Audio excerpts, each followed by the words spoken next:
Hi guys, কেমন আছো তোমরা সবাই? আশা করি তোমরা সবাই অনেক ভালো আছো। আমি সুমনা চলে এসেছি নেক্সট ব্লগ ভিডিও নিয়ে। দেখতে পাচ্ছ মা দুর্গার কি সুন্দর থিম হয়েছে।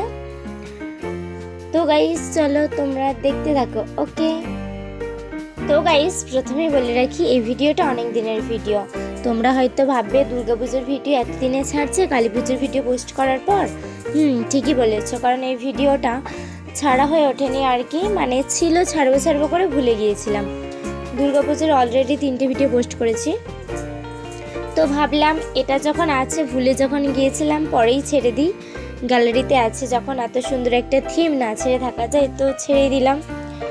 দেখতে পাচ্ছ কি অপূর্ব করেছে প্যান্ডেলের ভিতরটা, আর প্রতিমাটাও করেছিল অসাধারণ। এটা দেখতে পাচ্ছ কত সবাই আছে, এখানে অনুষ্ঠান বসছিল। চলো তোমরা দেখতে থাকো। মা দুর্গাটা এত সুন্দর হয়েছে কি বলবো, আর এই থিমটা ছোট্টর মধ্যে এত সুন্দর করেছে তো বলার বাইরে। তো গাইস ঘোষপুরের থিম সবসময় সুন্দর হয়, তো এই বছর দেখতে পাচ্ছ ছোট্টর মধ্যে কি সুন্দর হয়েছে। আর লাইটিংটাও দেখো খুব সুন্দর হয়েছে। ওটা ছোট্টর মধ্যে কি সুন্দর সবুজ, তার মধ্যে কি সুন্দর পাতা ঝুলিয়েছে দেখো, আর লাইট দিয়েছে, অপূর্ব লাগছে। আর মা দুর্গাটাও করেছে সবুজ, দেখতে পাচ্ছ সবাই আরতি হচ্ছে। লাইটিংটাও খুব দারুণ করেছে, দেখতে পাচ্ছ গাছ লাইট দিয়েছে, আর এখানটাও কি সুন্দর লাইট দিয়েছে। চলো দেখতে থাকো।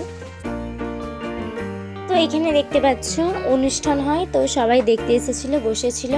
সামনে অনুষ্ঠান হচ্ছে, তো আমরাও দেখতে এসেছিলাম, ঠাকুর দেখতে এসে একটি অনুষ্ঠান দেখে গেলাম। চলো আর বেশি বকবো না, ভিডিওটা কেমন লাগলো অবশ্যই কমেন্ট করে জানিও। তার মধ্যে আমাকে একটু দেখিয়ে দিলাম। চলো গাইস এখানে ভিডিওটা এন্ড করবো।